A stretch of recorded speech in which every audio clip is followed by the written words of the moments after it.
Cześć, Bartek Urban. Zapraszam do testu Nissana Qashqai'a. I to do testu Qashqai'a trzeciej generacji po odświeżeniu. Najnowszy Qashqai, właśnie trzeciej generacji, zadebiutował w 2021 roku, a już po 3 latach, czyli 2024, przeszedł facelifting, czyli odświeżenie. Odświeżenie, które od razu widać w przedniej części nadwozia, która mocno upodobniła się do innych modeli, czyli Juke'a, czy przede wszystkim elektrycznej Arii. Niektórzy też twierdzą, że auto wygląda jak chińska Omoda i może faktycznie coś w tym jest. Odświeżony Qashqai ma teraz jeszcze większy grill przedni, który wylewa się aż na zderzak i można powiedzieć, że nawet na światła, bo na nich na dole jest wzór, który odnajdziemy również na zderzaku. Ciekawy i ładny zabieg stylistyczny, tylko również ciekawe, jak się będzie taki zderzak czyściło. Po faceliftingu klosze przednie również są nieco inne, gdzie je rozłączono, bo jak widzicie, w poprzedniku lampa była jedna, a teraz są dwie oddzielne. Na szczęście jedne i drugie świecą bardzo dobrze w nocy. I w testowanym egzemplarzu mamy pełen LED i to adaptacyjny, ale w podstawowym wyposażeniu jest tylko LED do jazdy dziennej. Od razu też dodam, że Qashqai nie ma matrycowych świateł nawet w opcji. Odświeżony Qashqai dostał też nowe felgi, gdzie na przykład, tak jak w testowanym egzemplarzu, niektóre wzory mają plastikowe wstawki po to, żeby nieco zmniejszyć opory powietrza. Zawsze mnie to śmieszy, bo to tak jakby kołpak nakładać na alufelgę. Również z tyłu mamy parę zmian, może nie aż tak dużych jak z przodu, ale jakieś tam są. I jak widzicie, jest nowa sygnatura świetna, czyli przemodelowany zderzak. To, co mi się nie podoba, to białe klosze lamp, niczym tuning z lat 90. Czerwone klosze moim zdaniem wyglądały lepiej. W nowym Qashqai'u światła z tyłu wyglądają dobrze, dopiero jak są zapalone. Rzućmy jeszcze okiem na wymiary, które są oczywiście takie same jak przed liftem. Długość Qashqai'a to 4,42 cm, wysokość to 1,62 m, a szerokość 1,83 m. Rozstaw osi to 2,66 cm, a prześwit to solidne 18 cm. I specjalnie użyłem słowa solidne, bo zdecydowanie niesolidne jest ta mata pod podwoziem, która jest z jakiegoś filcu. Mówiłem to już w teście odmiany przedliftowej i powiem to teraz. Moim zdaniem to powinno być plastikowe, jeśli to ma coś osłaniać czy nawet wygłuszać. W ten sposób przecież tam się będzie zbierał brud, błoto i woda, a w efekcie może doprowadzić do korozji. Domyślam się, że to ma wygłuszać, ale wydaje mi się, że da się to zrobić inaczej. No chyba, że to ma jakieś inne zastosowanie niż zbieranie błota pośniegowego lub innego. Jak macie jakieś inne pomysły, to piszcie w komentarzach, a ja zaglądam do bagażnika. Kufer w Qashqai'u ma od 436 do 504 litrów, w zależności czy mamy koło zapasowe czy nie, oraz jaki poziom wyposażenia auto ma. W testowanym Qashqai'u bagażnik ma 479 litrów. Jak widzicie, podłoga ma podwójne dno i to zrobione z 2 oddzielnych desek. I to jest w ogóle fajne, bo te deski można użyć do oddzielenia bagażnika, żeby nic tam w nim w środku nie latało. Dodatkowo, pod drugim dnem jest wspomniane wcześniej koło zapasowe, zestaw kluczy i jakieś drobiazgi. W bagażniku znalazłem też boczne małe przegródki, haczyki na zakupy oraz gniazdo pod zapalniczkę.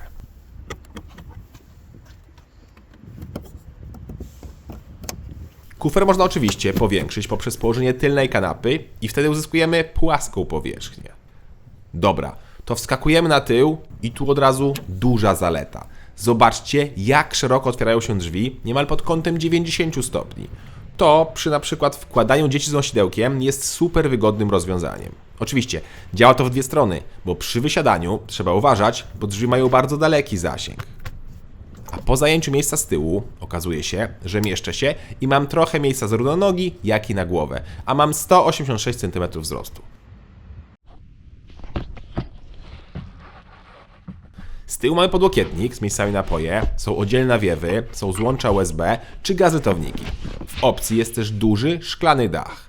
W zasadzie to te 2 USB z tyłu to też jest opcja, bo w podstawowym wyposażeniu ich nie znajdziemy. Wskakujemy więc naprzód, gdzie witają nas całkiem wygodne fotele pokryte skórą ekologiczną, ale jak ktoś chce, to w najwyższym wyposażeniu jest skóra premium. W podstawie natomiast są stołki materiałowe. Fotele są wygodne, łatwo je ustawić i nie męczą nawet po kilkugodzinnej trasie bez zatrzymywania się. No i jak to nasuwa, czy tam crossovera, mamy bardzo dobrą widoczność. I śmieszna przypadłość. Jak zmieniamy wysokość kolumny kierownicy, to słyszymy, jak auto delikatnie trąbi. Śmieszne.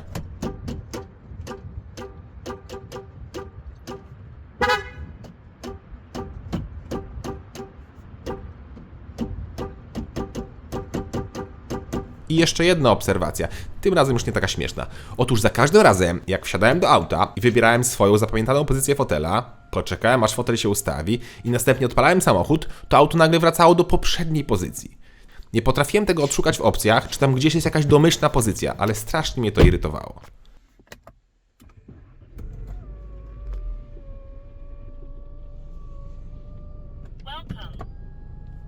Pora więc na deskę rozdzielczą.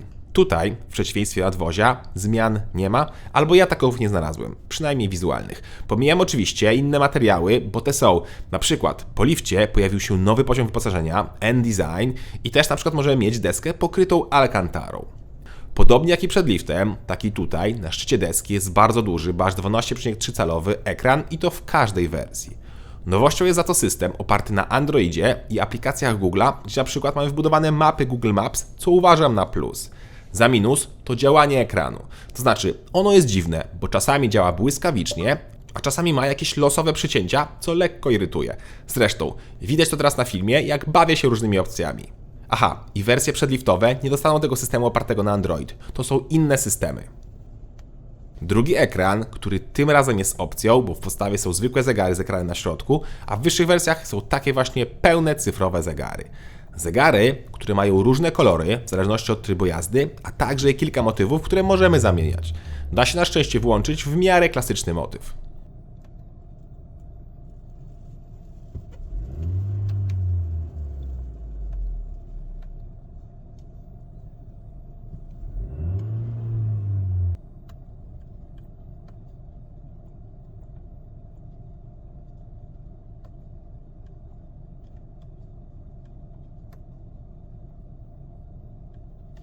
No i wszystko obsługuje się naprawdę wygodnie.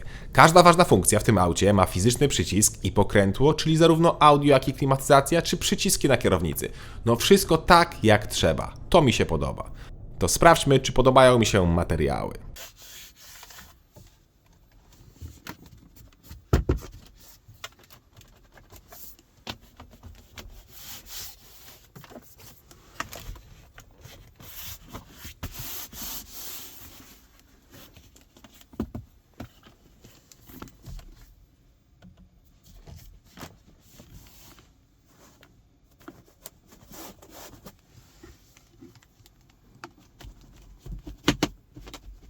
Spasowanie jest na wystarczającym poziomie, a same materiały twarde, chociaż wyglądają dobrze. Na plus oczywiście fakt, że niemal nie ma piano black, jedynie gdzieś tam za kierownicą się pojawia, ale tutaj mi nie przeszkadza. Dobra, to jeszcze schowki, a potem zaglądamy pod maskę.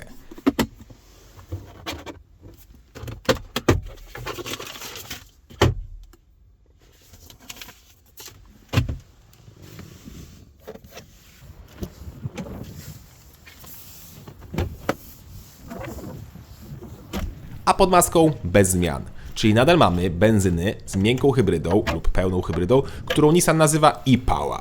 Dzisiaj jednak pod maską nie będę miał e-Power, tylko będzie to benzyna 1.3 turbo, 4 cylindry połączona z automatyczną skrzynią biegów oraz napędem 4x4. Tak, to jest dokładnie ten sam silnik, który jest montowany zarówno w Mercedesie, jak i Renault i Daci. Tak ten silnik brzmi.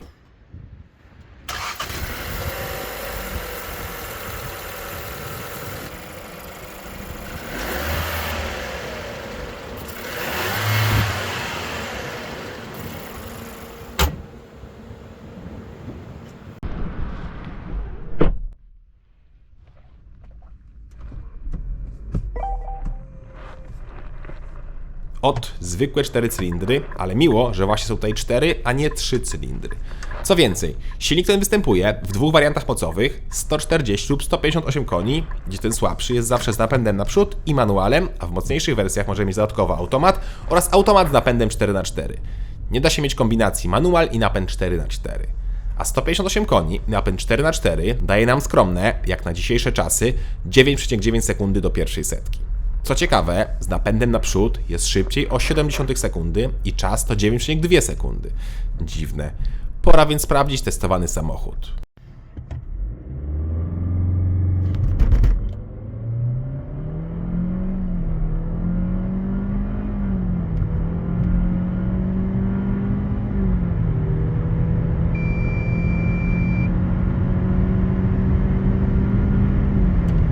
W wynik to 10 sekund.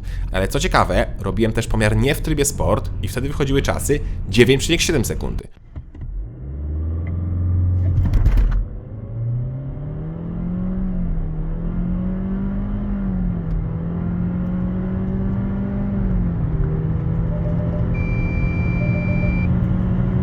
Czyli sport tutaj nic nie daje.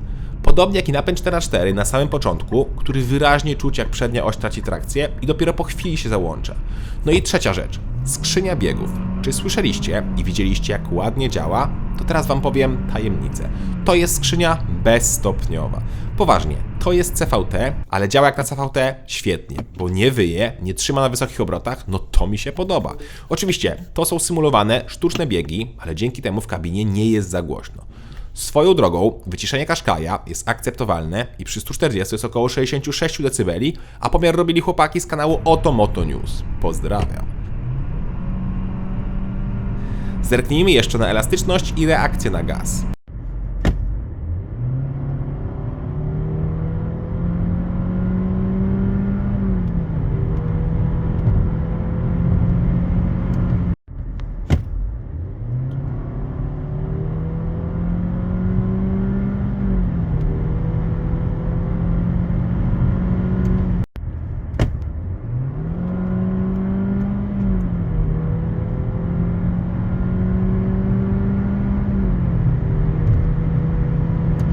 Jest delikatna zwłoka, ale potem auto już ładnie przyspiesza. Nie jest to rakieta, ale takie osiągi w zupełności wystarczą.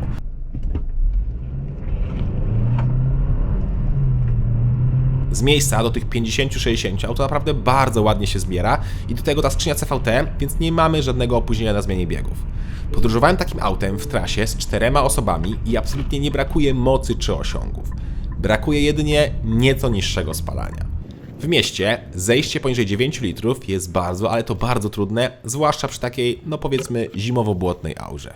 Mój rekord to 8,4, ale to było w nocy i było super pusto i naprawdę super spokojna jazda. Zwykła jazda to 9 litrów i w górę, a w korkach dobijamy do 11, a nawet i 12. Na trasie przy 120 miałem już zużycia na poziomie 8 litrów, a przy 140 dochodzimy już do 10. I mówię tu już o pomiarach samemu, z rodziną jest nieco ponad pół litra więcej. Naprawdę spore zużycie. Znajomy ma takiego Qashqai'a, ale z napędem naprzód i tam zużycie w trasie jest od pół do litra niższe, podobnie jak i w mieście. Najmniej oczywiście będzie paliła wersja hybrydowa e-Power. Ale tak naprawdę to wyższe spalanie to jedyna mechaniczna wada, jaką posiada ten samochód.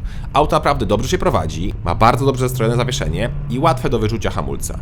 No i uważam, że jest idealne wielkościowo, bo tym można zarówno jeździć po mieście, jak i pojechać w trasę. Owszem, bagażnik nie jest przeogromny, ale spokojnie na wycieczki da radę. To w takim razie pora na cennik. Najtańszy Qashqai z silnikiem 1.3 140 koni, manualem i napędem naprzód kosztuje 138 000 złotych. Dopłata do mocniejszej wersji 158 koni to 4300 zł. I wtedy Qashqai kosztuje 142 300 zł. Automat to kolejne 10 000 zł, więc cena rośnie do 152 300 zł. Napęd 4x4 jest tylko od wyposażenia N-Connecta i jej cena startuje od 173 000 zł właśnie za odmianę z 4x4. Testowany egzemplarz to wyposażenie Tecna, która startuje od 187 000 zł. Niestety jest bardzo drogo. I Qashqai po odświeżeniu podrożał o około 1500 zł dla każdej wersji wyposażenia poza N-Connecta, bo tam jest 4000 zł, ale z tego co widzę, ta wersja ma w podstawie pakiet zimowy, czyli podgrzewane fotele, kierownica i szyby, czyli znowu różnica to około 1500 zł. Szkoda tylko, że w nowym cenniku nie ma nic o rozszerzonej gwarancji do 5 lat lub 100 000 km, a przed liftem taka informacja była na każdej stronie cennika. Mam nadzieję, że po lifcie nadal jest ta gwarancja, chociaż mówię, pewności nie mam. Nissan Qashqai to protoplasta segmentu crossoverów, czyli podniesionych hatchbacków, które są teraz największą modą zaraz obok SUV-ów. W zasadzie to różnica pomiędzy SUV-em a crossoverem już się chyba zatarła i można te auta wrzucić do jednego wora. W nowym Qashqaiu, poza ceną, to tak naprawdę jedyna wada to wyższe spalanie, którego można się pozbyć kupując wersję hybrydową e-Power, z tym, że ona jest jeszcze droższa. Ale poza ceną i spalaniem, to auto sprawia solidne wrażenie. Qashqai jest w miarę ładny, dobrze wyposażony i wykonany, przestronny i nadal prosty i przyjemny w obsłudze. Cześć!